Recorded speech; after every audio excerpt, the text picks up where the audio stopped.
Bonjour à tous, très heureux de vous retrouver, j'espère que vous allez bien. Pendant le confinement, la rédaction de Public Sénat se mobilise pour vous faire vivre le travail du Sénat pendant cette crise sanitaire.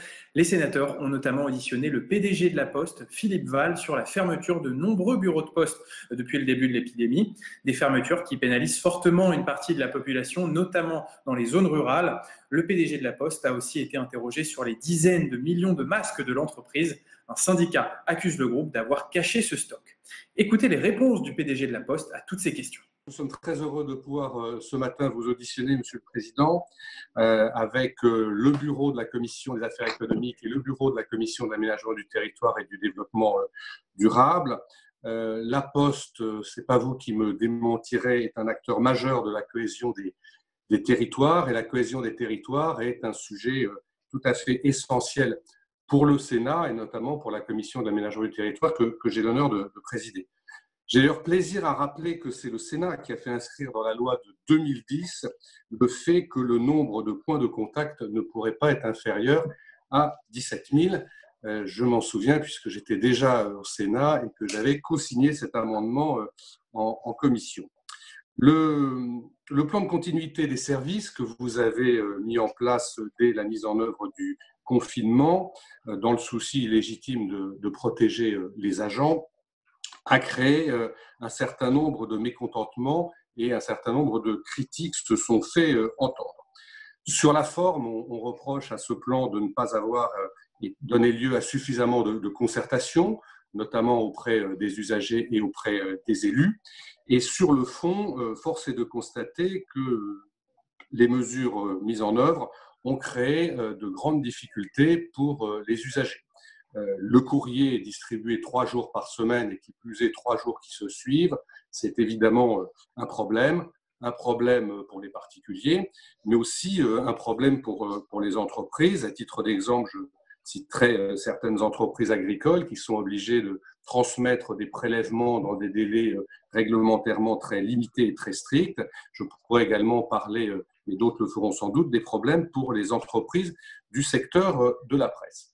Mais là où les cas ont été les plus problématiques, pour ne pas dire dans certains cas dramatiques, c'est en ce qui concerne l'accès aux espèces. Avec en parallèle certains DAB qui n'étaient plus alimentés, on a connu dans nos territoires des situations où les clients de la Poste ne pouvaient plus avoir accès à des espèces et donc n'avaient dans certains cas aucun moyen de paiement. Et je connais dans mon département des maires qui ont dû prêter de l'argent à des administrés pour qu'ils puissent simplement faire leurs courses.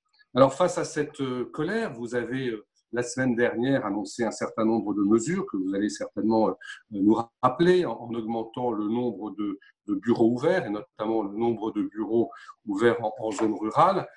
Nous souhaiterions, Monsieur le Président, que vous puissiez bien sûr nous rappeler les mesures qui ont été prises, que vous nous indiquiez où on en est dans la mise en œuvre de ces mesures et que vous nous indiquiez également si vous comptez proposer dans les jours ou les semaines qui viennent d'autres mesures pour répondre aux attentes de la population.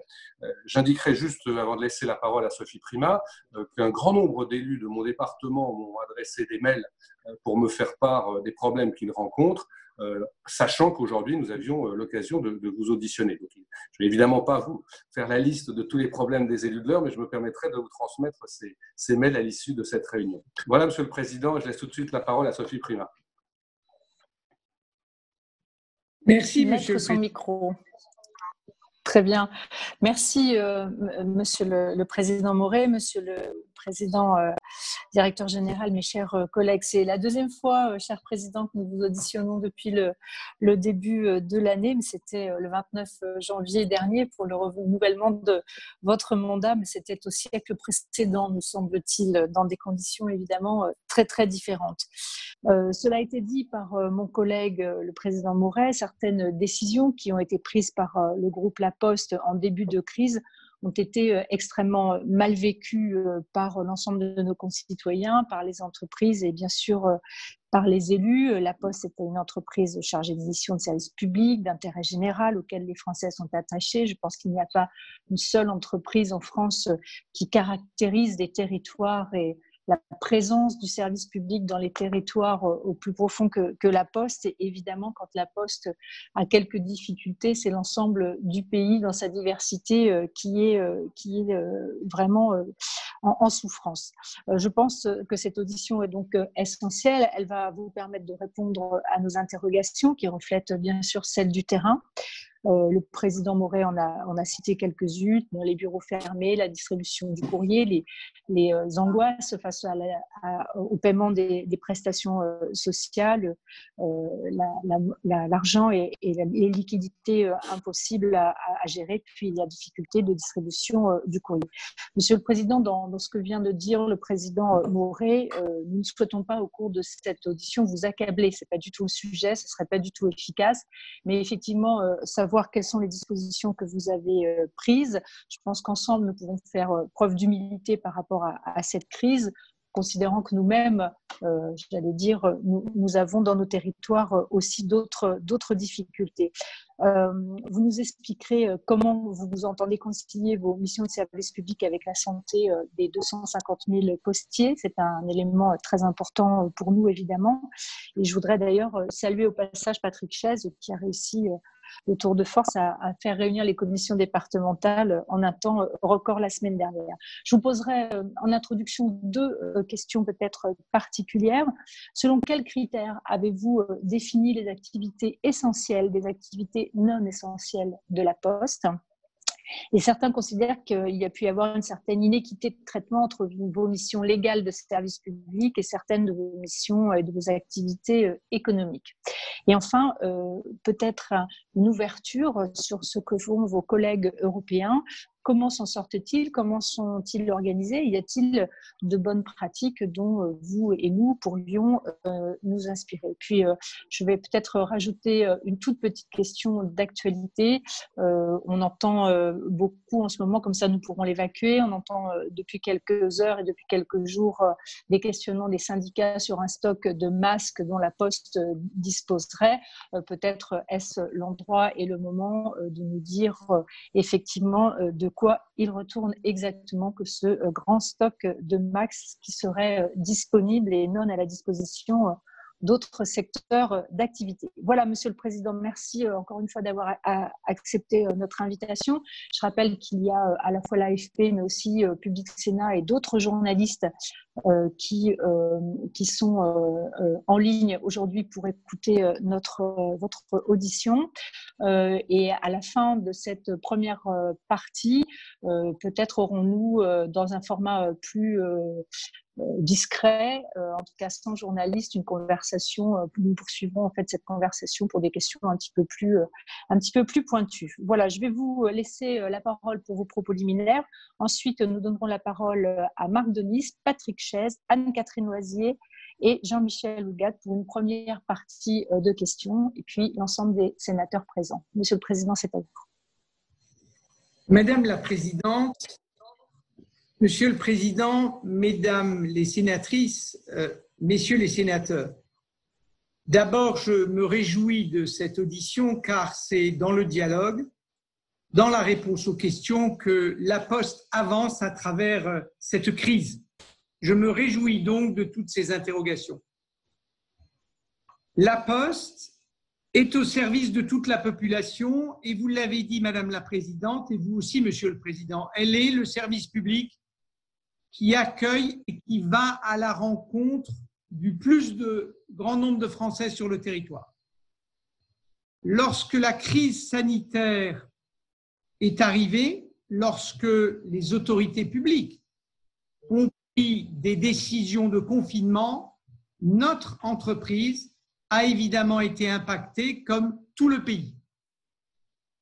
Et nos missions de service public ont été dans notre tête dès le début de ce choc et de cet impact, comme a été une priorité pour nous, la santé et la sécurité de nos 250 000 salariés. C'est ma responsabilité chef d'entreprise, c'est une responsabilité d'ailleurs qui m'est assignée par la loi, qui a même une dimension pénale. C'est aussi, et c'est là que c'est essentiel de le comprendre, la manière que la Poste a de construire une nouvelle organisation sur la durée qui soit solide. Et je vais exprimer mon propos en 3 temps qui sont les temps que nous avons suivis dans cette crise et qu'il est bien sûr très important que je partage avec vous. Et je sais bien quelle est votre priorité territoriale. Enfin, et vous le verrez, je ne vous dirai pas qu'il n'y avait qu'une seule solution. Et d'ailleurs, Madame la Présidente, les exemples européens montrent que d'autres choix, mais avec d'autres priorités, sont possibles. Je terminerai mon propos par la réponse sur la polémique dite des masques, mais il faut la mettre à sa place, c'est-à-dire à la fin. La première chose, c'est donc, face à la crainte, à la difficulté, au risque sanitaire qui pèse sur 250 000 postiers, de montrer aux postières et aux postiers, et d'ailleurs aux clients, puisque nous sommes en contact avec eux, que nous les protégeons. Le premier temps a donc été celui de la construction du socle, le socle industriel, d'un côté du courrier et du colis, de l'autre côté des bureaux de poste. Construire une organisation solide qui permette de respecter les grands principes du service public et qui nous assure la solidité dans la durée. Les grands principes du service public, je pense que nous les illustrons en ce moment même. L'ouverture, il y a une ouverture, elle est adaptée, mais il y a une ouverture. La continuité, il y a une continuité. Et le troisième principe, vous le connaissez, vous, parlementaires, l'adaptabilité. Et c'était notre responsabilité de dire que, compte tenu de l'impact de cette crise sanitaire, nous devions adapter le service public. Je comprends d'ailleurs de vos questions et de vos remarques que personne ne remet en cause l'adaptation, c'est plutôt la forme et la profondeur de l'adaptation qui sont questionnées, et je vous le dirai, c'est bien naturel. Le socle que nous avons posé il y a déjà 3 semaines, c'est d'abord un principe de protection, je commence par cela, pour nos postiers et nos clients qui est le suivant. Nous dotons les postières et les postiers de masques, de gel, et au fur et à mesure ensuite, nous avons mis en place les écrans de plexiglas. Le grand principe, c'est que si nous n'avons pas les équipements de protection, la tournée du facteur ne part pas et le bureau de poste n'est pas ouvert. Ceci protège à la fois nos postiers et nos clients. Je le redis, car tous les jours, nous sommes en contact avec des millions de personnes. Il faut bien avoir ça en tête dans la logique de prévention des risques. Nous avons posé le socle. Alors, du côté des bureaux de poste, c'est 1600 bureaux de poste que nous avons ouverts en choisissant, j'y reviendrai, les bureaux qui ont les flux les plus importants. Parce que nous nous sommes dit au début que comme il fallait faire des choix, il fallait prioriser les flux les plus importants. Et du côté du courrier et du colis, en accord avec la médecine du travail qui nous a fourni ses raisonnements et ses prescriptions, nous avons organisé la distribution 3 jours par semaine dans un premier temps. Mercredi, jeudi, vendredi. Nous en sommes à la 2e semaine de cette séquence. Le socle est posé. Et dans ce socle, on s'aperçoit d'abord que les organisations syndicales comprennent ce qui est en cause et accompagnent ce mouvement. Nous avons des réunions très fréquentes avec elles et nous comprenons aussi que les postières et les postiers comprennent les choses et sont au travail massivement. Il faut bien comprendre que la raison pour laquelle nous avons réduit l'amplitude du service public, et je l'assume dès le début, et d'ailleurs c'est ce que pense la doctrine du service public comme le plan de continuation d'activité, c'est que nous avons eu un choc sur la force de travail. Très simplement, les Français sont confinés et de nombreuses postières et postiers sont en garde d'enfants et ne peuvent venir travailler. C'est ça le facteur majeur de distance avec le travail. La deuxième chose, c'est qu'en tant qu'employeur, nous avons protégé les populations les plus âgées et les plus fragiles de nos salariés. Enfin, nous avons eu quelques droits de retrait, mais ça n'a pas été important. Cette organisation que nous avons partagée, elle a fonctionné, c'était le premier temps, celui du socle. La deuxième étape, ça a été de prendre en compte comme priorité de notre organisation, et cette séquence est en train de se terminer en ce moment, raison d'ailleurs de l'intérêt aussi de notre partage, c'est la priorité donnée aux prestations sociales. Je veux insister là-dessus. Au cours du mois, nous allons permettre à plus d'1,5 million de personnes de retirer leurs prestations sociales. Et c'est ça qui était, une fois que le socle était installé, notre priorité absolue. Dès lors que l'on fait ce choix, on donne un avantage au bureau à fort flux. Pourquoi ? Mais parce que comme il y a des centaines de milliers de personnes qui sont susceptibles de venir chez nous, si nous ouvrons des bureaux de poste, il faut les ouvrir là où ces flux sont très, très importants. Ce qui ne veut pas dire, je prends l'exemple de la Creuse parce que j'en ai parlé avec les Creusois, qu'il n'y a pas de bureau de poste ouvert en Creuse, mais que l'effort est mis essentiellement sur les bureaux les plus importants pour réussir les prestations sociales, qui est la priorité numéro 1. Et d'ailleurs, Madame la Présidente, vous-même et vous-même, Monsieur le Président Moret, vous avez parlé de cet accès au cash. Nous avons donc garni le plus possible de nos DAB. Nous avons renforcé la possibilité de traitement des flux pour les prestations sociales. Au moment où je vous parle, après un week-end pendant lequel, grâce au pouvoir public et à la sécurité sociale, nous avons pu anticiper le paiement de ces prestations sociales, et sur les 2 premiers jours de prestations sociales, la situation est bonne, ça se passe bien, et je veux là remercier finalement les postiers pour leur engagement et leur présence, les clients pour leur sagesse et leur prudence, et les forces de l'ordre, je veux le redire, le ministre de l'Intérieur a mis à notre disposition des forces de l'ordre, de la réserve, et nous avions des volontaires pour gérer les files d'attente. À ce stade de notre priorité des prestations sociales, ceci fonctionne bien. Nous avons, en même temps que cette priorité aux prestations sociales, organisé le dispositif dans la ruralité, et la semaine dernière, et Patrick Chaise le sait, nous avons non seulement participé à la réunion de l'Observatoire national qu'il a présidé, mais nous avons aussi réuni, Madame la Présidente, Monsieur le Président, les 100 commissions départementales de présence postale territoriale, toutes. Et chacune a pu, avec nous, adapter le dispositif aux prestations sociales.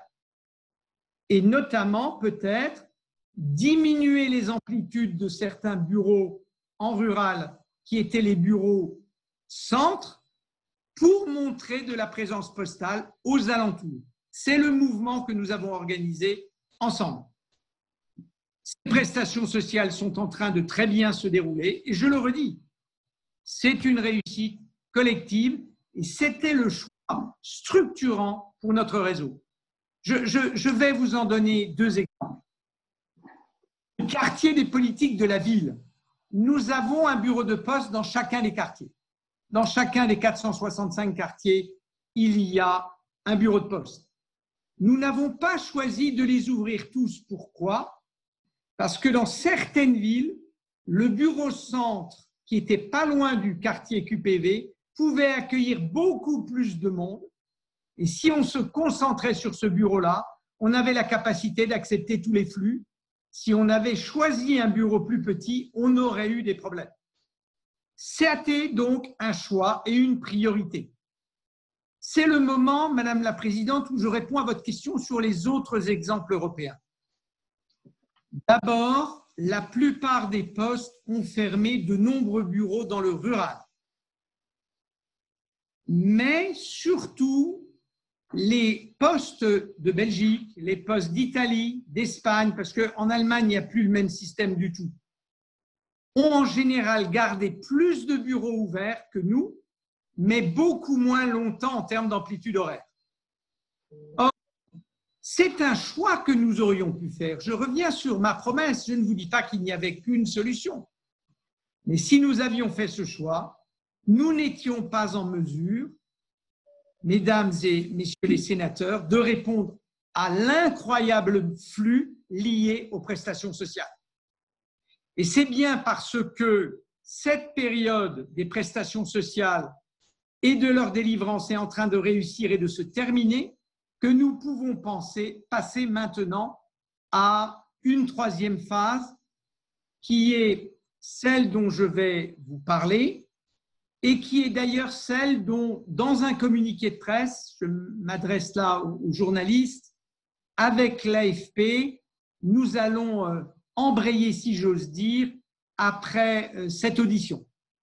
Cette nouvelle phase, cette troisième phase, elle a une nouvelle priorité qui est de renforcer notre présence postale territoriale.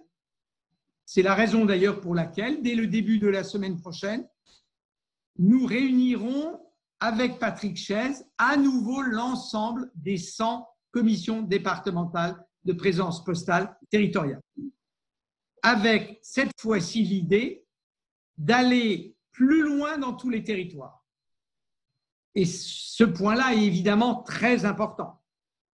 À la fin de cette semaine, là, la semaine du 6 avril, nous aurons 2500 bureaux de poste ouverts, en rajoutant notamment la moitié de ce que nous appelons dans le rural, mais vous qui êtes sénateur, vous le savez, les fameux facteurs guichetiers.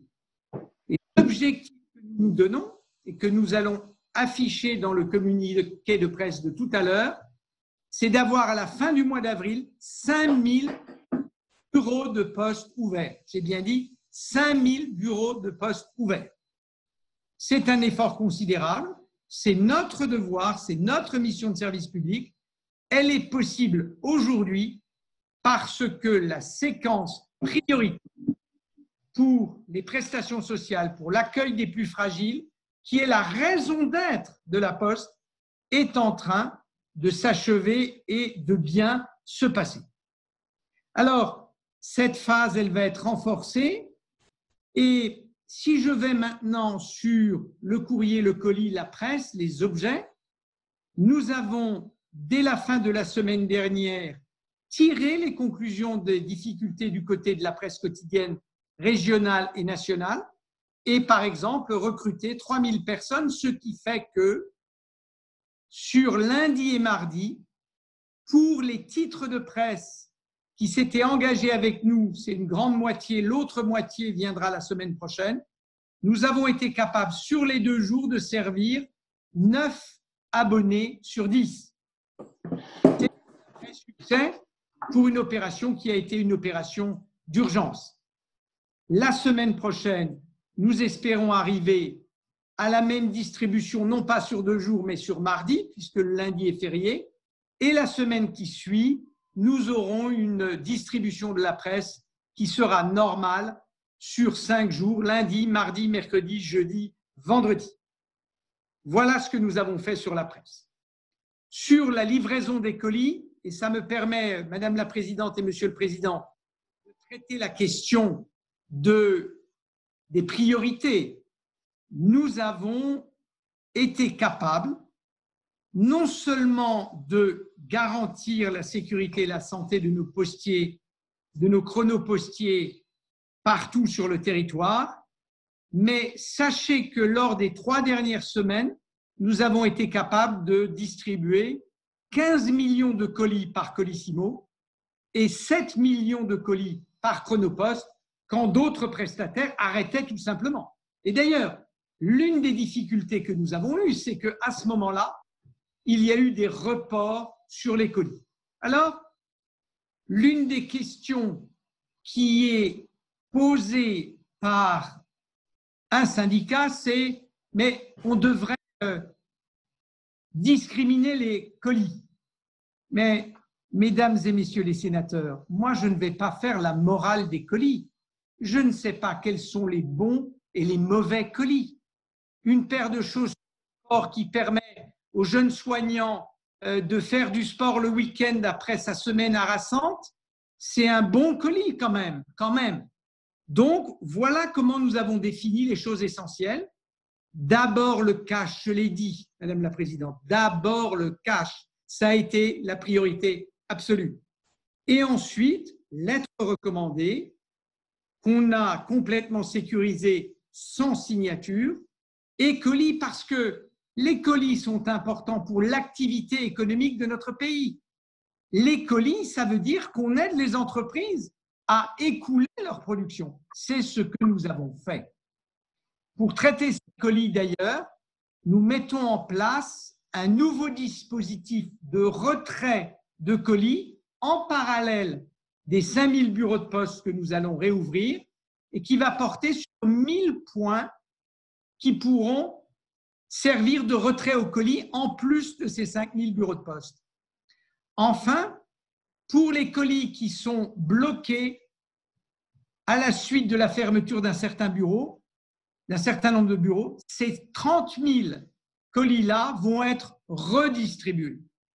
Vous voyez, nous avons procédé de manière proportionnée et sage, et au fur et à mesure, nous adaptons le dispositif. Enfin, nous avons toujours continué la distribution 6 jours sur 7 des médicaments, des repas aux personnes âgées, et nous avons ouvert gratuitement le fameux service Veiller sur mes parents. De nombreuses collectivités ont fait appel à nous pour ça, et d'ailleurs pour de la livraison de repas. Au total, il y a non seulement la volonté de la Poste de protéger ses agents, sa volonté d'être solide sur le moyen terme, parce que ça peut encore durer plusieurs semaines, et donc le socle était indispensable. Sur ce qui est essentiel, je vous le dis, notre priorité absolue a été le cash.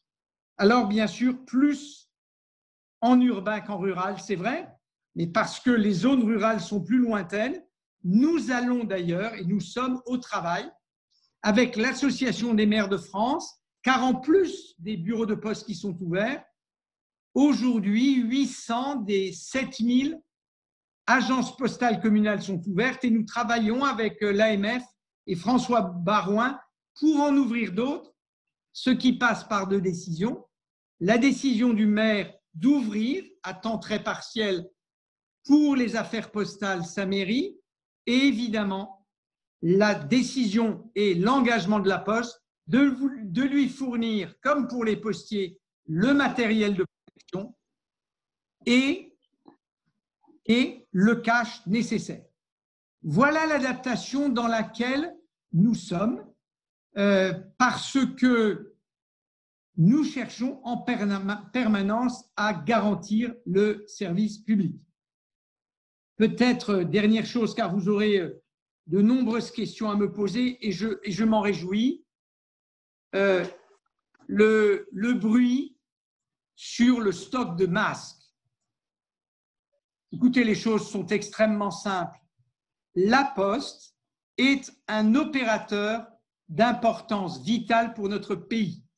C'est donc une entreprise qui est suivie en permanence par un haut fonctionnaire que vous connaissez, c'est la loi, qui s'appelle le haut fonctionnaire de défense et avec qui nous travaillons à la fois nos plans de continuité d'activité et l'ensemble des dispositifs de sécurité, soit informatiques, soit physiques.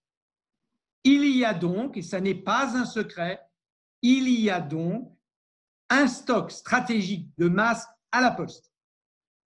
C'est un stock qui était important et qui, chez nous, datait de la crise précédente du H1N1, c'est-à-dire de 2009 et 2010. Lorsque la contagion et la crise sanitaire s'est déclenchée, nous avons vérifié avec le haut fonctionnaire de défense ces masques et nous nous sommes rendus compte qu'ils n'étaient pas périmés.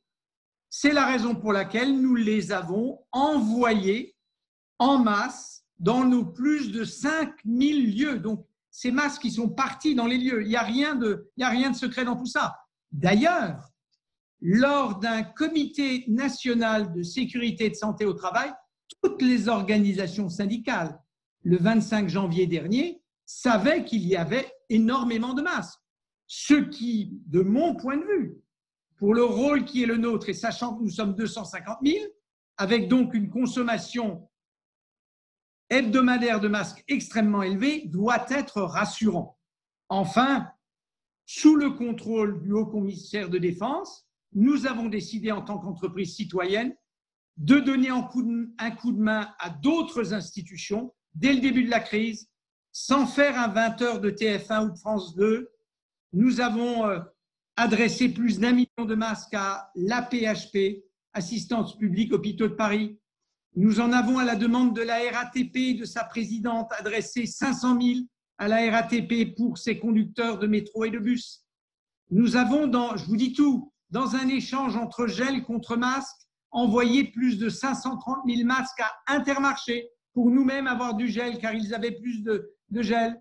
Et nous avons, et ça a été critiqué par l'un des syndicats de notre groupe, envoyé plus de 300 000 masques à la police nationale et avons été remerciés de tout ça par le ministre de l'Intérieur. Donc, il n'y a pas d'affaire de masques cachés. Ces masques n'ont jamais été cachés. Le fonctionnaire de défense les connaît. Ils font partie du stock normal d'une entreprise stratégique. Les syndicats sont au courant depuis le mois de janvier.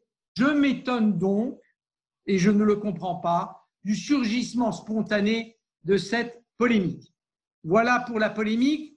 Vous voyez là une poste qui cherche à réagir en protégeant ses postiers, en protégeant ses clients à une situation qui n'a pas d'exemple. J'espère que nous le faisons le mieux possible.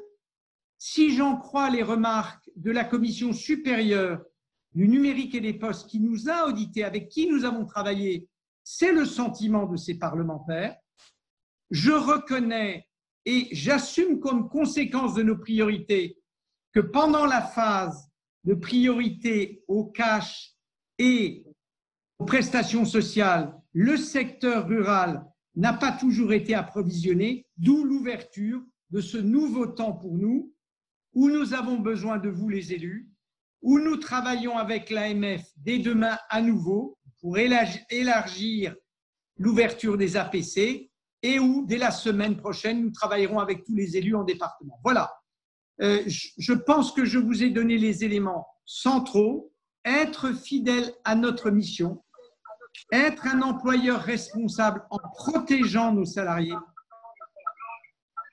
et entrer maintenant dans une nouvelle phase de gestion de la crise qui est le renforcement stratégique et concret de notre présence sur la totalité du territoire.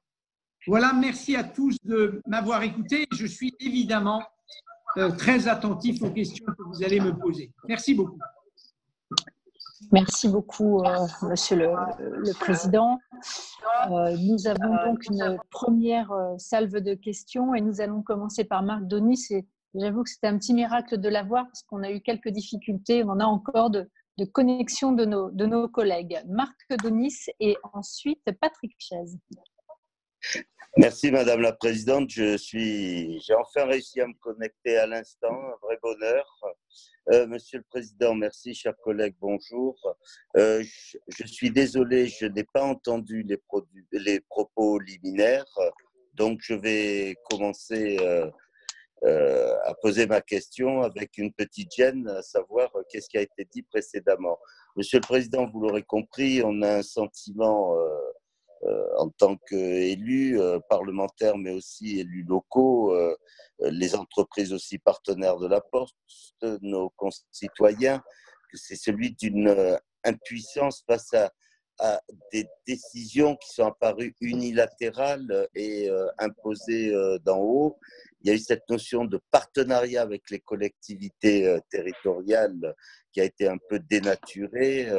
Voilà. Donc, je pense que vous avez dû l'aborder. La Poste a pu imposer la fermeture d'agences postales communales alors que ce n'était pas le choix du maire. Nous sommes conscients de l'ampleur de la crise sanitaire. Nous sommes conscients aussi que la protection des salariés de la Poste dans leur santé est quelque chose de prioritaire, mais il y a une incompréhension sur la méthode. Vous nous avez donné des chiffres globaux concernant la présence postale territoriale, mais est-ce que vous pouvez nous dire la part des bureaux ouverts dans les quartiers prioritaires de la ville, dans les zones rurales, qui sont les territoires où l'absence des bureaux de poste s'avère le plus pénalisant. Et il me semble que les réouvertures devraient porter en priorité sur ces territoires.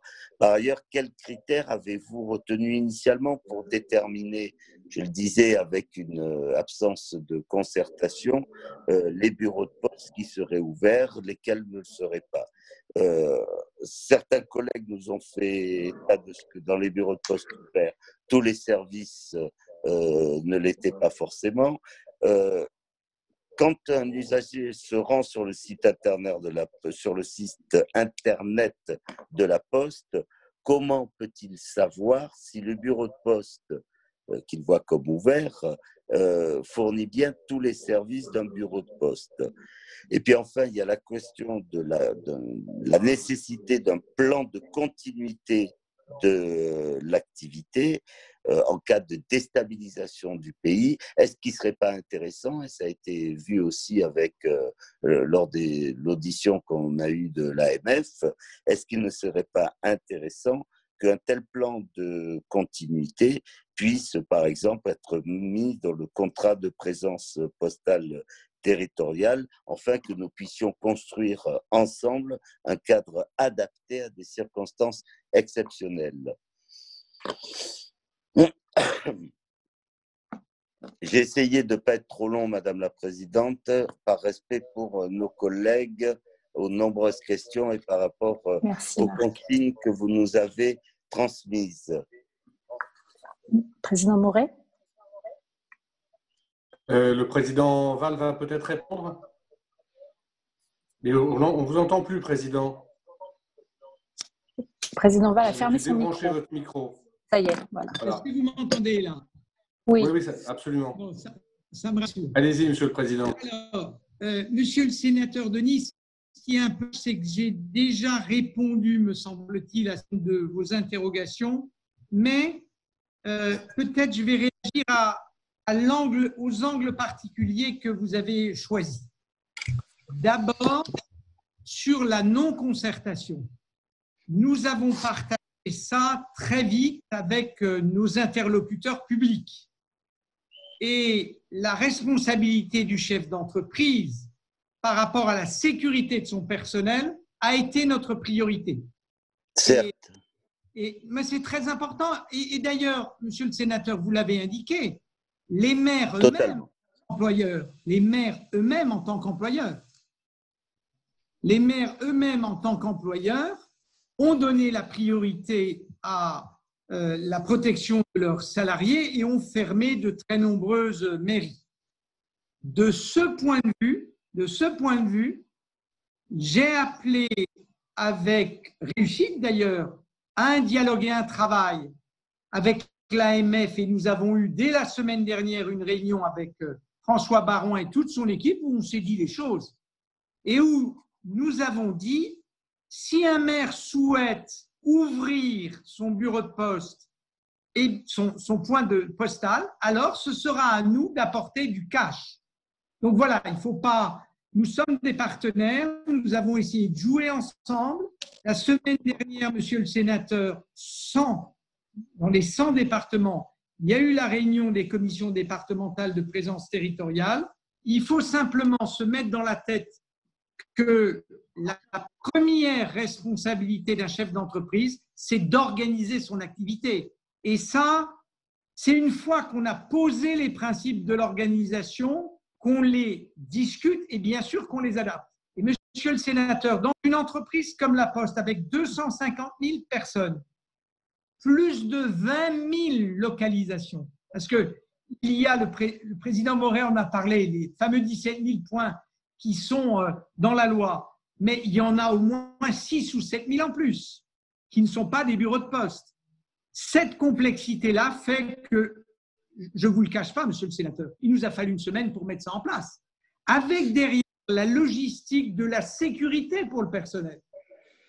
Car certains syndicats ont essayé de jouer le droit de retrait. Notre réponse au droit de retrait n'a pas été la menace, ça a été de dire nous allons poser un équipement de base mis en accord avec le médecin du travail en chef du groupe, et on a travaillé avec lui, c'est lui le toubib.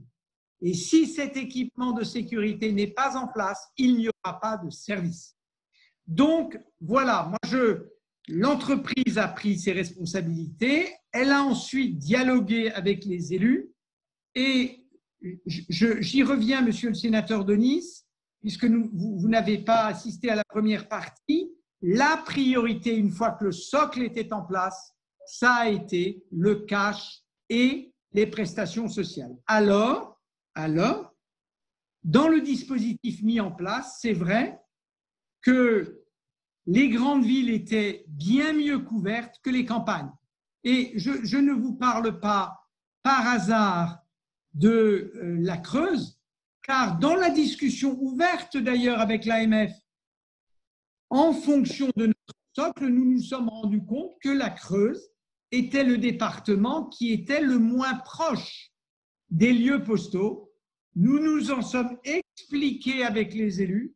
Nous avons réuni la commission départementale et nous sommes parvenus à augmenter la proximité pour les Creusoises et les Creusois. Alors, bien sûr, cette proximité est moindre qu'à Paris, parce que le fameux critère de présence postale territoriale qui est un client doit être à moins de 20 minutes en voiture et à moins de 5 km, il est à 100% à Paris, ce n'est pas le sujet. Dans la Creuse, il est moins. Nous l'avons partagé avec les élus creusois qui étaient dans la situation la moins favorable et nous l'avons très sensiblement amélioré. Mais je ne vais pas vous dire, parce que la confiance qui existe entre nous, c'est parce que je vous dis les choses, on ne l'a pas amené à 100%. Mais je peux vous donner un autre exemple, la Corse. La Corse a 120 bureaux de poste. C'est sans doute l'un des territoires de la République qui est le plus complexe parce que non seulement c'est une montagne avec des vallées extrêmement non convergentes, mais également c'est une île. Alors qu'est-ce qu'on a fait en Corse? On a commencé à poser le socle de 18 bureaux. Mais quand vous regardez la surface de la Corse, vous vous rendez immédiatement compte que c'est très difficile. Et puis après, une fois que les stations ont été posées, on en a ouvert en tout 70, mais de manière non permanente, avec une présence dans une vallée pendant 2 jours, et puis la même équipe allait ailleurs dans la vallée pendant 2 jours, ce qui veut dire qu'on faisait tourner la présence postale pour qu'elle soit réellement, comme vous le souhaitez, visible et accessible. Voilà ce que je veux dire. Simplement, ça, pourquoi est-ce que c'était possible en Corse? Parce qu'il n'y a que 2 très grandes villes. Vous avez 75 000 habitants à Ajaccio, 75 000 habitants à Bastia. Là, on pouvait se centrer sur les prestations sociales et avoir de la réserve pour autre chose. C'est plus compliqué ailleurs. Voilà ce que je veux dire. Enfin, monsieur le sénateur, moi, je n'ai absolument rien contre le fait que dans notre contrat de présence postale que nous avons signé avec l'AMF, il y ait un dispositif de plan de continuité d'actifs. Simplement, la vie et la réalité sont très rusées. Et lorsque nous aurons posé un plan de continuité d'activité pour un risque, la vie nous inventera un autre risque. Parce que quand on la nature même des plans de continuité d'activité qu'on a appliqués, elles étaient plutôt appliquées à des conséquences de conflit. La pandémie, une crise sanitaire, n'était pas vraiment anticipée, même si, et je reviens à notre affaire de masques, la Poste et son haut fonctionnaire de défense avaient un stock stratégique, ce dont je me félicite. Rien n'était caché, je le redis. Voilà, monsieur le sénateur de Nice. Pardonnez-moi, Monsieur le Président, mais j'entends tout ce que vous dites. Simplement, il y a beaucoup de demandes de parole, donc il ne faudra pas être trop long. J'ai essayé, Président Moret, de ne pas l'être et simplement, j'allais être extrêmement court. Un des problèmes qui a été ressenti sur le terrain, c'est une décision unilatérale de fermeture des agences postales de la part de la Poste. Après, j'entends tout ce que vous dites, mais on ne peut pas parler de partenariat et d'une décision unilatérale de fermeture, et les mairies se sont retrouvées confrontées à cette décision unilatérale. C'était le sens de mon propos. Monsieur le sénateur, comme nous sommes partenaires, je pense que nous devons avoir une vision complète de la réalité. Ce que vous dites est vrai. Il y a des cas où la Poste a dit « je n'ai pas le cash pour que vous puissiez ouvrir ». Et il y a des cas, et je ne veux pas les compter, monsieur le sénateur, où le maire a dit, en tout état de cause, alors que j'ai du cash apporté par la Poste dans mon coffre, parce que c'est souvent comme ça qu'on fait, on dote le coffre de la mairie, je décide de ne pas ouvrir. Il y a les deux cas, ne nous lançons pas dans la statistique. Ce qui m'intéresse, d'où la réunion dès la semaine dernière avec l'AMF, à notre initiative, c'est, mesdames et messieurs les maires, cher François Barouin, chers membres du bureau de l'AMF, on doit essayer d'ouvrir plus d'agences postales communales pour répondre à la demande rurale. De quoi avez-vous besoin? De quoi avons-nous besoin? On y travaille ensemble et ça a déjà produit ses effets, puisque des 1600 qui étaient notre socle et dont je n'ai pas eu peur de parler, c'est notre choix industriel. À la fin de la semaine, de cette semaine, monsieur le sénateur, nous serons déjà à 2500. Et alors que nous avions 800 APC, je pense qu'on en aura plus de 1000. Donc, ça commence. Ça prend du temps parce que c'est incroyablement complexe. Et je vois, y compris dans votre mécontentement, que je comprends et auquel je cherche à répondre, l'aspiration aux besoins de poste dont je vous parlais, puisque madame la présidente… Nous le partageons. Mais bien sûr, il y a dans la société moderne un besoin de proximité que j'appelle besoin de poste. Je suis à l'écoute de vos critiques. Moi, je reste, en tant que chef d'entreprise, sur le fait que la première semaine, il fallait donner confiance et faire régresser l'angoisse des postiers en les protégeant. Il fallait protéger également les clients qui viennent chez nous. On l'a fait. Et puis après, par rapport à la question de Madame la Présidente Prima, qui est comment on a traité essentiel, non essentiel, la priorité des priorités, y compris en parlant avec vous, ça a été le cash des prestations sociales. Ça a été la priorité des priorités. Maintenant qu'elle est traitée et objectivement, je crois, bien traitée, grâce notamment aux volontaires et aux forces de l'ordre et au ministre de l'Intérieur et au gouvernement que je veux remercier, eh bien, nous allons maintenant élargir le plus possible, et ce sera dans le communiqué de presse de tout à l'heure, dont je vous dirai un mot tout à l'heure, le plus possible tous nos points d'accueil. Bien sûr, bien sûr. Monsieur le Président de la Poste, merci beaucoup. Je vais donner la parole à Patrick Chaize. Je voudrais juste quand même souligner, vous l'avez vous-même remarqué, qu'en privilégiant les grands centres par rapport aux zones rurales, on a quand même eu, et je l'ai dit tout à l'heure, je le redis, des situations absolument dramatiques avec des usagers qui n'avaient aucun accès aux moyens de paiement. Et il ne s'agissait pas, dans les exemples que je connais, de toutes petites communes, mais de communes qui, à l'échelle de l'Eure, sont importantes parce qu'elles comptent plusieurs milliers d'habitants. Quant à Breteuil ou à la Couture-Boussay, c'est le maire qui est obligé de sortir son portefeuille pour que ses administrés puissent faire les courses. De toute évidence, ça n'est pas acceptable et je n'ai pas encore compris, mais vous le direz certainement en répondant aux questions qui vont vous être posées, comment demain on est certain que ça ne se reproduira pas. Voilà, Patrick Chaize. Oui, Monsieur le Président, merci de me donner la parole. À mon tour, je vais m'excuser parce que la technique nous a un peu lâché ce matin et je n'ai pas pu entendre le début de l'intervention. Je voudrais, moi, bien sûr, revenir sur différentes questions en étant très, très rapide, je vous le promets. La première chose que je voudrais dire, c'est d'abord remercier, vous l'avez fait, Monsieur le Président, l'ensemble des postiers, mais aussi et surtout l'ensemble des membres des commissions départementales de présence postale qui ont répondu présent à mon appel de mercredi dernier, afin que ces commissions départementales puissent jouer leur rôle pleinement. Et c'était un vœu exprimé dans le cadre de la négociation de ce nouveau contrat. Et je crois, Monsieur le Président, s'il le fallait, que ces commissions départementales ont montré leur intérêt, leur efficacité et leur accompagnement auprès de la Poste. Moi, je voudrais vous poser juste 3 questions simples. La première question, c'est que au niveau des prestations sociales, vous l'avez dit, il y a eu un effort particulier. Aujourd'hui, où en est-on? Est-ce qu'effectivement, on a pu répondre à l'ensemble de la demande et est-ce que cette priorité a bien été respectée?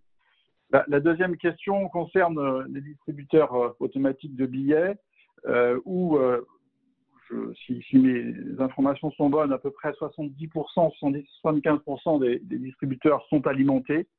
Quid des 25% restants? Est-ce que vous avez un plan justement de mise en place pour pouvoir donc faire en sorte que ces distributeurs soient donc alimentés dans les semaines qui viennent? Et enfin, l'effort fait par les collectivités au niveau des agences postales communales est donc conditionné à un accompagnement et un partenariat avec la Poste qui s'est engagé à mettre à disposition des élus l'ensemble des moyens de protection sanitaire. Donc les premières agences ont été alimentées, je le crois, dès aujourd'hui par vos services. Et quel est le plan en fait d'alimentation pour faire en sorte que l'ensemble de ces agences soient donc en possession des matériels permettant un véritable garantie sanitaire? Voilà les 3 questions que je voulais vous poser rapidement en vous remerciant évidemment de votre intervention. Merci Monsieur Chaise. Monsieur le Président. Monsieur le sénateur Chaise, d'abord merci à vous de la façon dont nous avons fait vivre ce partenariat dont le sénateur Denis parlait concrètement et mobilisé en 2 jours 100 commissions départementales, tout compris, dans d'ailleurs une formation qui nous intéresse parce que nous avons été créatifs et certains parlementaires qui souhaitaient participer au CDPPT y ont évidemment été admis. Moi, je me suis permis de dire aux uns et aux autres, à la guerre comme à la guerre, on a besoin de tout le monde et on a donc ouvert ces CDPPT, soit des parlementaires, soit des maires d'une grande ville, etc. Donc, on a été très large et il fallait le faire. Les prestations sociales, ça se déroule bien. Ce que montre la réalité, c'est que 3 choses. D'abord, les gens ont beaucoup utilisé les DAB en ville. Deuxièmement, ils utilisent moins le cash et ont utilisé plus les cartes dans la période récente. Troisième chose, en urbain, ça marche bien. Alors, quels sont les problèmes qui restent? Même si cette délivrance du cash pour les prestations sociales qui était notre priorité, qui était le service essentiel, puisque vous m'avez demandé comment nous les avions déterminés, est en train de très bien fonctionner dans la sérénité en ville. Il y a dans le rural des gens qui sont prestataires et qui sont loin. Et donc, je pense qu'à partir du moment où nous allons lancer ces nouvelles ouvertures de bureaux et où nous allons discuter avec l'AMF des ouvertures d'APC le plus vite possible, c'est ces milliers de Français qui seront notre cible et il faudra le faire. J'ajoute enfin que, et on en a parlé dans les commissions de présence postale territoriale, il est possible pour les élus, j'en ai parlé avec plusieurs présidents de conseils départementaux qui m'ont appelé en me disant « mais moi j'ai 6000 personnes qui sont loin de tout ». d'utiliser le facteur pour distribuer du cash à domicile. C'est quelque chose qui est permis.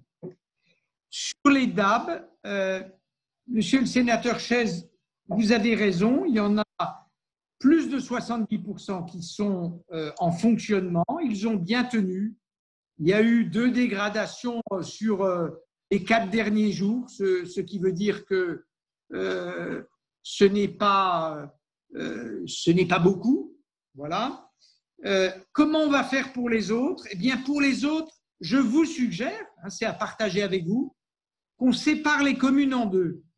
La commune où il y a une autre banque que la banque postale, on ne la fera pas prioritaire. Celle où il n'y a plus d'autres banques et où il n'y a plus que l'APC, elle devra être prioritaire. Pourquoi est-ce que je vous parle de priorité? Ce n'est pas du tout que je me désintéresse des communes où il y a d'autres présences que la Poste. Mais c'est un peu comme sur les choses essentielles. Quelle est la priorité? Ce serait facile, Monsieur le Président de l'Observatoire national, de vous dire « je vous promets qu'on les remplira tous ». Les 7500 DAB qu'à la Poste, parfois, ils sont perchés dans des drôles d'endroits. Donc, je ne vais pas vous faire cette promesse. Je pense que le bon critère, c'est de se dire que dans la période qui commence aujourd'hui, puisque hier était un jour de fermeture d'un des 2 grands distributeurs de transport de fonds, qui ferme le mardi, nous devons nous donner comme priorité les communes où l'APC est le seul DAB. Ça doit être ça notre priorité, c'est ce que je vous propose. Et après, on verra. Enfin, bien sûr, ça va se négocier avec, d'un côté, l'AMF. Je vous disais que demain soir, j'ai une nouvelle réunion avec l'AMF et François Baroin, une réunion de travail, et bien sûr avec l'Observatoire national et les commissions départementales. C'est elles qui nous diront comment répartir l'effort. Je veux juste le redire et d'une certaine façon, la question de la présidente, du président, du sénateur de Nice et la vôtre m'y amène. Quand on est chef d'entreprise, il faut choisir des priorités. C'est ce que nous avons fait. Elles peuvent être critiquées. Je ne vous ai jamais dit, je ne dirai jamais qu'il n'y avait qu'une solution. En choisissant les prestations sociales, nous avons fait un choix d'organisation qui n'est ni le choix de nos amis espagnols et belges qui ont, eux, préféré tout ouvrir, mais seulement 3 heures par semaine. Mais avec 3 heures dans les 10 000, dans les 8 000 bureaux de poste, jamais on n'aurait tenu les prestations. Jamais nous n'aurions tenu les prestations. C'est ça la priorité. Et dans le dialogue que nous avons, qui est un dialogue critique au très bon sens du terme, c'est ça que je veux vous expliquer. Nous faisons des choix. Par exemple, lorsque j'ai dit aux milliers de postiers, s'il n'y a pas de gants, s'il n'y a pas de gel, on arrête tout, c'est clair, on donne la priorité aux sécurité et santé des postiers et des clients. Voilà ce que je veux dire. Et avec vous, le président de l'Observatoire national, cher Patrick Chaise, nous allons maintenant essayer de voir comment nous allons couvrir le rural. Et très clairement, le rural va être une priorité très importante de notre nouveau dispositif. On en reparlera. Il y aura des éléments dans le communiqué de presse sur ce sujet tout à l'heure pour les journalistes. Merci, Monsieur le Président. Je vais donner la parole. Oui, juste, si tu permets, Sophie, une précision, c'est que cette semaine, donc l'Observatoire national de la présence postale se réunira vendredi encore et que effectivement à cette occasion, je pense qu'il sera opportun que les commissions départementales puissent être saisies à nouveau pour pouvoir relancer en fait une deuxième vague et faire en sorte que l'efficacité vienne des territoires. Merci à vous. C'est l'idée. Très bien. Je vais passer la parole maintenant à Anne-Catherine Loisier. Et après Anne-Catherine Loisier, nous aurons toute une série que nous prendrons en cascade de l'ensemble des autres commissaires. Anne-Catherine. Merci Madame la Présidente, Monsieur le Président, merci donc de ces informations. Moi, je voudrais revenir sur 4 points. Tout d'abord, les conditions d'accès au bureau et au DAB. vous dites, monsieur, que la priorité a été les prestations sociales. Alors, moi, je le formulerai autrement à vous entendre, c'est que la priorité, ça a été la desserte des centres ou des bureaux où il y a un afflux. Parce qu'en l'occurrence, les bénéficiaires des prestations sociales qui se situent dans des zones rurales, avec des difficultés d'accès, puisque beaucoup n'ont pas forcément de moyens de transport, n'ont pas eu accès à leurs prestations sociales. Donc, je pense qu'il faut moduler votre propos. Et en l'occurrence, la question qui se pose aujourd'hui, c'est effectivement comment faire en sorte que ces populations défavorisées qui se situent en zone rurale puissent avoir accès, donc le paramètre d'accessibilité au bureau. En Côte d'Or, département dont je suis la représentante, une des représentantes, il y a parfois plus de 60 km aller-retour pour rejoindre un bureau ouvert. 13 bureaux donc, ont été ouverts dans un premier temps sur 54. Alors certes, le critère de 60% de la population desservie est respecté, mais on le voit bien, c'est sur un axe essentiellement urbain, l'axe Dijon-Beaune. Et donc la population rurale, depuis une quinzaine de jours, et alors je ne sais pas quelle formule il faut employer pour rester… voilà, en tout cas… Et pardon ? Elle est éloignée. Oui, en l'occurrence, elle est plutôt démunie et elle n'a donc pas accès aux prestations sociales, pas accès au cash et la plupart du temps, les DAB étaient vides. Donc la question, ne faut-il pas porter ce critère aujourd'hui de 60% de la population à 90% parce qu'on voit bien que dans un certain nombre de territoires ruraux, les 60%, ils sont entre guillemets atteints uniquement sur les zones urbaines. Et donc ça ne résout pas, ça met toujours de côté la problématique des populations rurales. Donc, deux questions sur la gestion de la crise. On entend des chiffres d'absentéisme qui seraient autour des 25 à 30% des personnels de bureau. Donc, quand on met en rapport ce chiffre avec 60% de fermeture, voilà. Est-ce que, et pourquoi 25 à 35% d'absentéisme ont conduit à 75% de fermeture des bureaux? Votre consigne a-t-elle été de fermer les bureaux ou de les garder ouverts autant que possible dans le respect, vous l'avez dit, des consignes et des mesures barrières? Et puis, dernière petite question, sur la mobilité des salariés. Y a-t-il mobilité dans un périmètre local des salariés, donc en temps de crise, dans des situations exceptionnelles comme celles qu'on connaît? Une petite question sur les colis. Pourquoi les colis courriers? Pourquoi 3 jours consécutifs et pourquoi pas un jour sur 2? Un certain nombre d'entreprises dans le domaine de l'agroalimentaire ont cherché à avoir recours au dispositif Chronofresh et il semblerait qu'il était abandonné suite à une interdiction de la direction régionale. En l'occurrence, nous étions sur les Hautes-Alpes. Et puis enfin, avez-vous un dialogue avec l'ARCEP en tant que régulateur du secteur postal? Donc, avez-vous eu un dialogue sur les mesures prises préalablement? Merci. Merci, Madame la sénatrice. Madame la Présidente, Monsieur le Président, je peux y aller? Oui, allez-y, je vous en prie, Monsieur le Président. Très bien. Alors, je vais commencer par votre dernière question, Madame la sénatrice. Bien sûr, depuis le début, je parle là de la 3e semaine du mois de mars, nous sommes en discussion avec l'ARCEP et nous leur avons dit, voilà à quoi nous pensons, en adaptation du plan de continuité d'activité qu'il fallait adapter lui-même. Voilà la priorité que nous donnons. Qu'est-ce que vous en pensez? Comment ça se passe? On en a parlé à l'ARCEP, à la Direction générale des entreprises, à la Direction des médias, au ministère de la Culture, évidemment au gouvernement. Donc, oui, la Poste a fait ça en interaction avec ses partenaires publics. Sur Chronofresh, Chronopost vient de rétablir, Madame la sénatrice, le samedi. C'est d'ailleurs intéressant ce qui s'est passé sur Chronopost. Il y a eu d'abord une chute des flux, il y a eu une montée de l'absentéisme, je vais venir à l'absentéisme, et puis on a rassuré tout le monde. On a mis en place les mesures barrières et l'équipement de santé. l'absentéisme a baissé et on est maintenant, Chronopost fait y compris le samedi.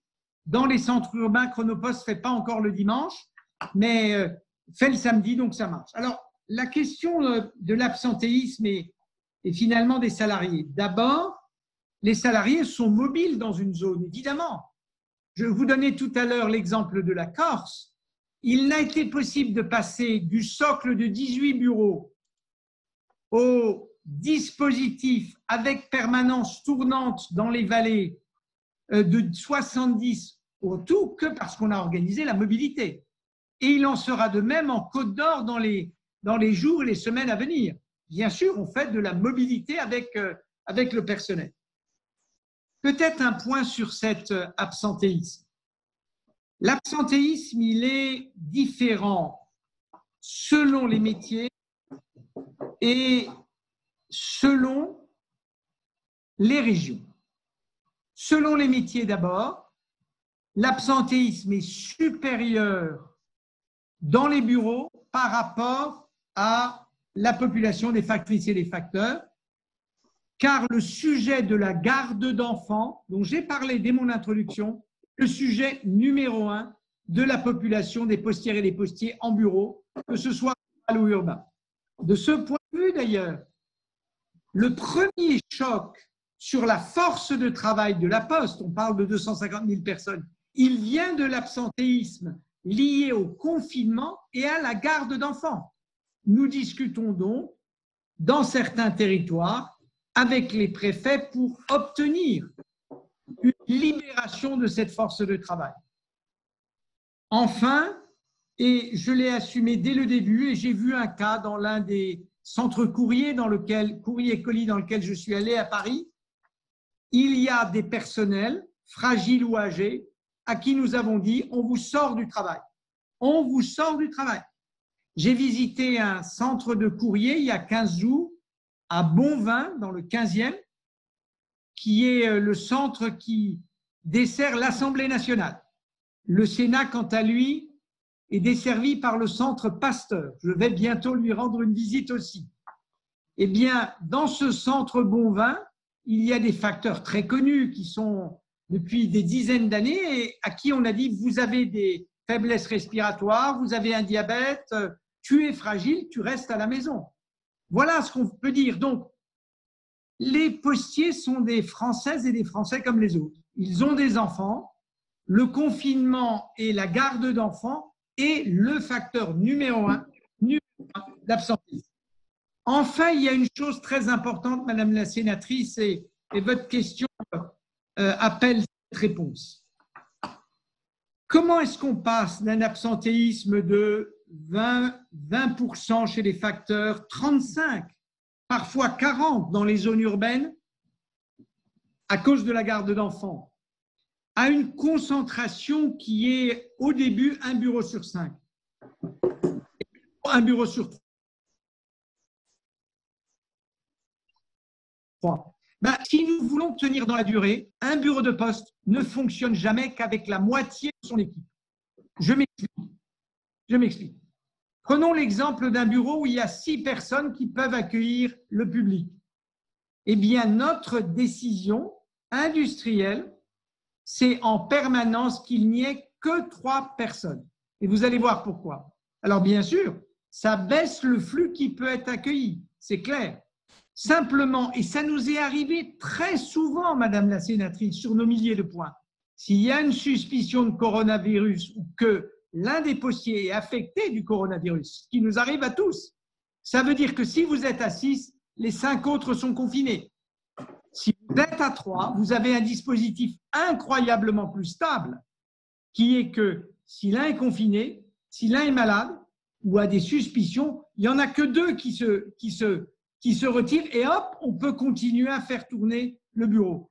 Et d'ailleurs, ce qui a pu surprendre des habitants, et je le comprends en rural comme en urbain, et même le cas échéant, les énerver, c'est qu'un bureau de poste était ouvert un jour et fermé le lendemain. Mais c'est souvent parce qu'il y a eu un cas de coronavirus. Je peux même vous donner 2 exemples de grandes plateformes colis de la région parisienne qui viennent hier de sortir de leur quatorzaine. à Gennevilliers et à Orly. Et à Orly, c'est d'énormes plateformes. Nous avions été obligés, en raison de cas suspicieux ou avérés, de fermer la totalité de la plateforme depuis 15 jours. C'est autant de colis que vous ne pouvez pas livrer. La bonne nouvelle, c'est qu'après 15 jours, on l'a rétabli. Les agents ont eu confiance dans le fait qu'on donnait la priorité à la santé et à la sécurité. Ils sont revenus et ça va nous donner un potentiel supplémentaire de distribution des colis. Enfin, votre question sur l'accès au DAB, c'est, me semble-t-il, la question la plus importante dont vous avez parlé, dont nous parlons tous. Vous avez raison et je l'ai expliqué aujourd'hui, autant je pense que les prestataires sociaux, les allocataires sociaux sont en mesure d'accéder à leur cash dans toutes les grandes moyennes villes, c'est clair. Dans le rural, ça n'est pas possible. Ça doit donc devenir notre priorité avec l'AMF et avec les CDPPT qui se réuniront, Patrick Chaise l'a dit, dès la semaine prochaine. Je vous donne un autre exemple. Pour aider au mouvement de réouverture des APC dont le sénateur Denis a parlé, nous avons livré dès cette semaine 800 plaques de plexiglas. C'est à nous de le fournir aux maires, ils ont raison. Et dès la semaine prochaine, nous serons capables également d'en livrer 800 de plus. Ça doit devenir notre priorité. Mais, et je l'assume, Madame la sénatrice, et vous l'avez bien questionné, si nous avions fait un choix de diffusion plus large des ouvertures, je le redis, nous aurions été incapables de livrer le cash aux centaines de millions des habitants des grandes cités, des villes moyennes et grandes. Voilà, maintenant, avec les maires, avec aussi les buralistes que je veux saluer, qui ont fait un très très bon travail. Philippe Coy et ses équipes nous ont beaucoup aidés sur les 2800 relais postes commerçants. Il y en a quand même 1800 qui sont ouverts, Madame la sénatrice. On va se donner, je vous en parlerai tout à l'heure, et ce sera dans le communiqué de presse, on va se donner des objectifs très importants d'ouverture. En fait, quel nouveau levier dans la nouvelle phase qui s'ouvre? On va agir maintenant. Les prestations sociales se sont bien déroulées, sauf dans le cas rural, je ne l'oublie pas, mesdames les sénatrices, messieurs les sénateurs, sur plusieurs dimensions. D'abord, et ce sera dans le communiqué de presse de tout à l'heure, je vous en dirai un mot plus tard, accroître très sensiblement l'ouverture des bureaux de poste eux-mêmes. Ensuite, apporter un traitement spécifique au sujet du colis et du courrier. Troisième dimension, le travail avec les APC. Et là, je n'ai pas d'objectif d'ouverture d'APC. Ce n'est pas à moi de les fixer. Nous allons construire ça avec l'Association des maires de France et avec les commissions départementales de présence postale territoriale. Ce n'est pas au PDG de les fixer, c'est à la Poste et aux maires de trouver la solution. Évidemment, et dès la première question du sénateur Denis, on a bien vu le problème, ça suppose que les deux partenaires s'engagent, que le maire décide d'ouvrir partiellement son agence et que les postiers lui fournissent d'une part les équipements de sécurité et d'autre part le cash. Voilà donc ce qu'on peut dire. Je ne fixe donc pas d'objectif. Je dis que la semaine dernière, il y en avait 800, qu'on est là dans la continuité d'un premier effort à un peu plus de 1000. Demain, avec l'AMF, puis Observatoire de la présence postale territoriale présidé par Patrick Chaise, demain aussi, et surtout la semaine prochaine, on en a déjà parlé, réunion des 100 commissions départementales de présence postale territoriale. Et puis, vous avez posé, M. Ougat, la question des leviers. Évidemment, nous sommes favorables à ce que nous puissions libérer de la force de travail grâce à la garde d'enfants. Vous m'avez demandé ce qu'il y avait du monde. Ben, vous savez, à la Poste, c'est très, très rapide. Hein. On parle de plusieurs milliers, quoi. On est 250 000. Si on arrive à gérer la garde d'enfants pour les postières et les postiers, on peut libérer de la force de travail supplémentaire par plusieurs milliers. Voilà ce que je peux dire. Sur les QPV, objectivement, dans les QPV, aujourd'hui, à partir des choix que nous avons faits, pour faire simple, Madame la sénatrice Cukierman, moitié de bureaux ouverts dans les QPV eux-mêmes, moitié de bureaux ouverts ailleurs dans la commune, dans des bureaux plus importants. C'est ça la situation actuelle. Les choses se déroulent bien, de manière apaisée, et donc c'est une bonne chose. Je dois dire que ça fonctionne. J'ai bien écouté la question pleine de conviction et de passion. Il l'a dit lui-même, sinon je ne me permettrai pas de le qualifier comme ça, du sénateur Bourquin. On fait le maximum. On fait vraiment le maximum et je vous préciserai ensuite ce que nous allons dans la période actuelle faire en plus. Plus globalement sur le cash est un sujet pour la Banque postale et la Poste. Il ne faudrait quand même pas oublier que la Banque postale et la Poste ne font pas tout le marché bancaire français et que donc, il est bien que d'autres réseaux y participent, d'où ce que j'ai proposé comme critère entre nous, entre les élus et nous-mêmes. Lorsqu'il y a d'autres banques, on met plutôt la priorité sur les communes où il n'y a que la Banque postale. Voilà ce que je veux dire. La médecine du travail, eh bien, c'est la médecine du travail qui est un choix industriel que nous avons fait du mercredi, jeudi, vendredi, plutôt, et cette question m'a été posée très souvent, que lundi, mercredi, vendredi. C'est à la fois la médecine du travail et nos choix industriels. Un médecin du travail ne vous dit jamais, parce qu'il ne se substitue pas au patron, vous devez faire ça, mais il vous fixe des règles. Et par exemple, il était très important pour nous, médecins du travail, qu'en raison de la charge mentale, du travail, du contact avec les clients, les facteurs puissent avoir plus de 2 jours de confinement pour se reposer et être moins sensibles à la maladie. C'est quelque chose qu'il nous a écrit. C'est lui le toubib, ce n'est pas moi. On l'a intégré. Donc, d'un point de vue de protection, mercredi, jeudi, vendredi est meilleur que lundi, mercredi, vendredi. D'un point de vue de logistique aussi, parce que si vous faites lundi, mercredi, vendredi, vous avez des tas de camions qui circulent à vide, puisqu'il y a un jour où il n'y a plus rien qui se passe. Et donc ça, c'est très compliqué. Vous voyez, et je traite là plusieurs questions que vous m'avez posées, qui sont toutes très intéressantes, que se dessine la sortie du dispositif au fur et à mesure. Qu'est-ce que nous avons fait? Nous avons mercredi, jeudi, vendredi. Nous venons sur 2 jours, lundi, mardi, de mettre des forces supplémentaires pour distribuer la presse. Et je me suis engagé, c'est ce que j'ai dit devant vous, et d'ailleurs avec les représentants de la presse, l'Alliance de la presse quotidienne, à ce que dès la semaine prochaine et dès la semaine suivante, on ait lundi, mardi, mercredi, jeudi, vendredi pour notre presse quotidienne.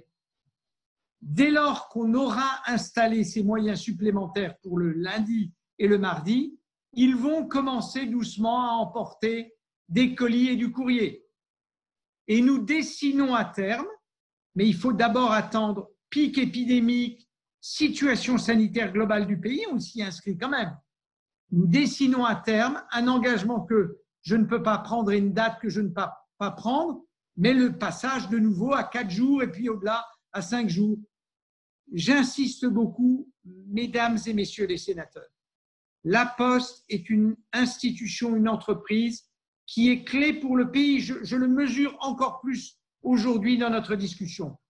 Les dispositifs que nous fixons et que nous organisons doivent être stables et solides. Ils doivent résister à la durée de la crise. Voilà ce que je veux dire sur ce point-là. Et donc, la médecine du travail a évidemment une influence et je pense que c'est bien. Je pense que La Poste peut être fière d'avoir mis cette priorité sur la sécurité. Alors, évidemment, il nous a fallu un peu de temps, d'autant qu'au début, vous voyez comment les choses évoluent. Au début, notre médecin du travail nous a dit « la clé absolue, c'est se laver les mains. Il n'y a pas de meilleur lavage des mains qu'avec l'eau et le savon. » D'où le sujet. Ensuite, il y a le gel. Le masque semble de plus en plus s'imposer, mais c'est dans toute la société française que c'est le cas, vous le voyez bien.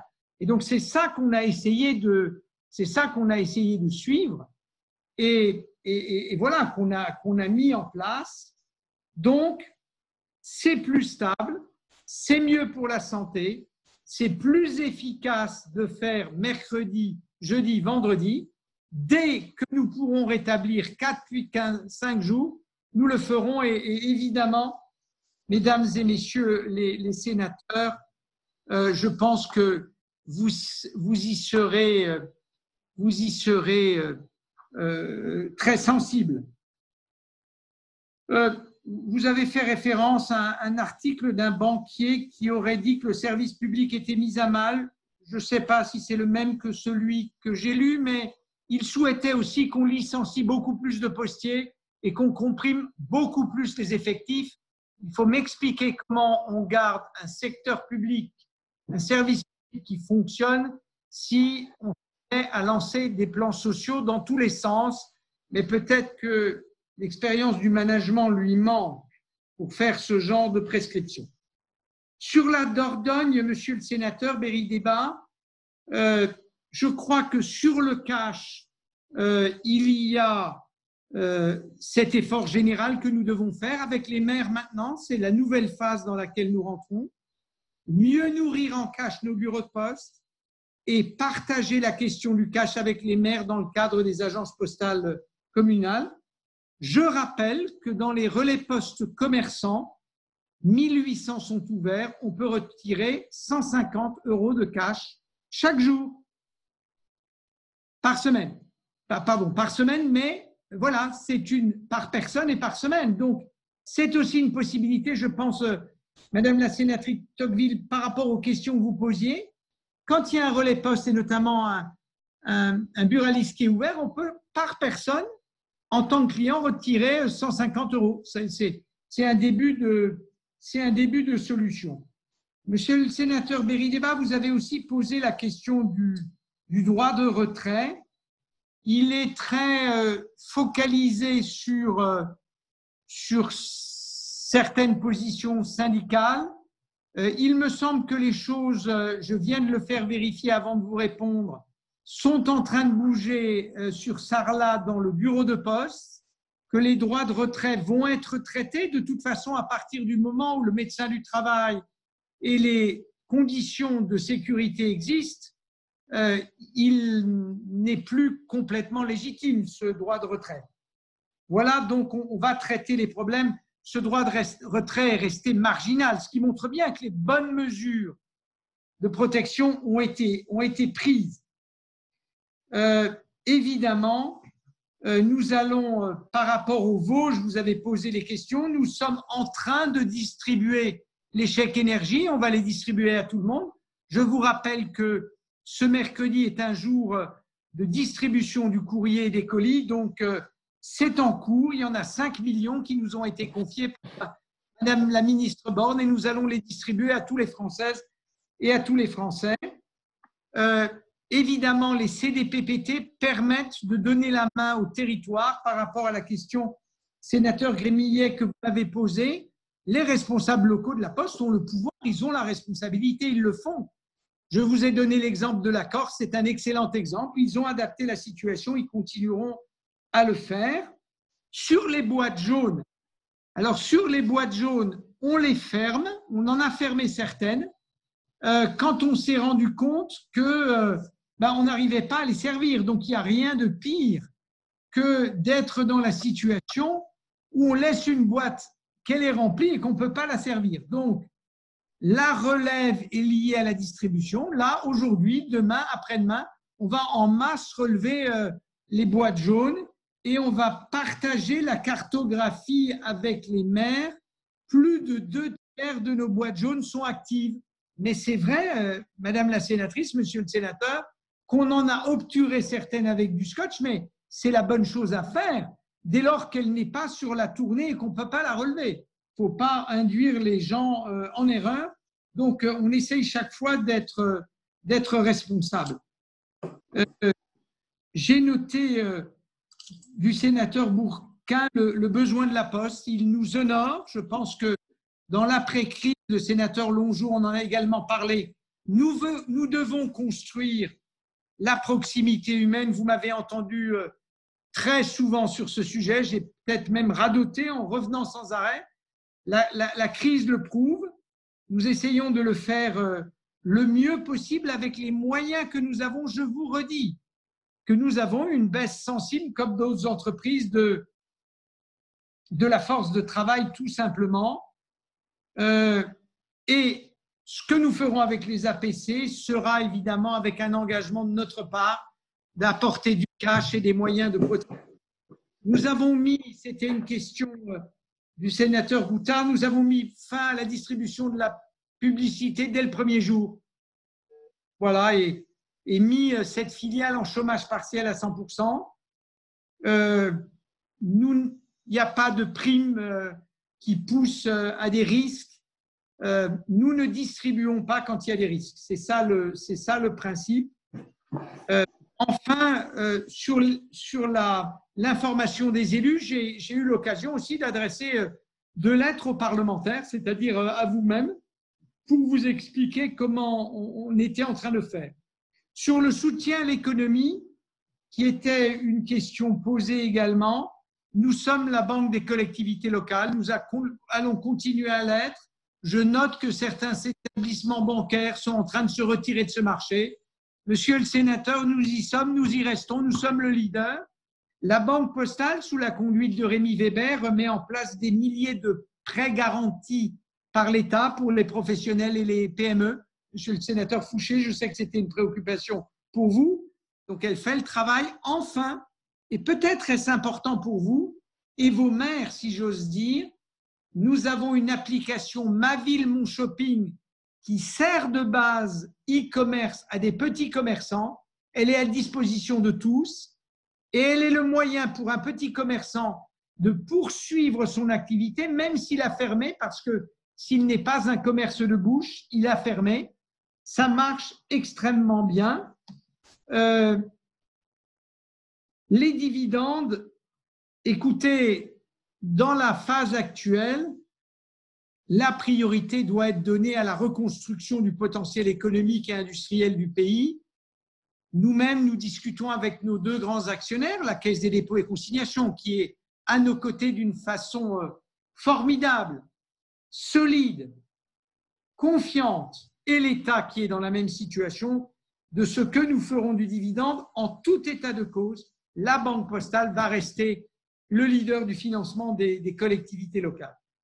Donc, voilà ce que je peux vous dire dans cette phase de notre discussion, sachant que j'ai compris, Madame la Présidente et Monsieur le Président, que vous souhaitiez qu'il y ait ensuite, pour répondre à votre demande, une phase avec les parlementaires. Donc, je suis à votre disposition. C'était l'audition au Sénat du PDG de la Poste, Philippe Val. Il a assuré aux sénateurs qu'à la fin du mois d'avril, 5000 bureaux de poste seront ouverts. Les 30 000 colis bloqués dans les agences vont être redistribués. Et puis, concernant les accusations de masques cachés par la Poste, le PDG Philippe Val a démenti en bloc. Ce stock de millions de masques est normal pour une entreprise stratégique. Et dès le début de la crise, ils ont été envoyés dans les 5000 agences de poste.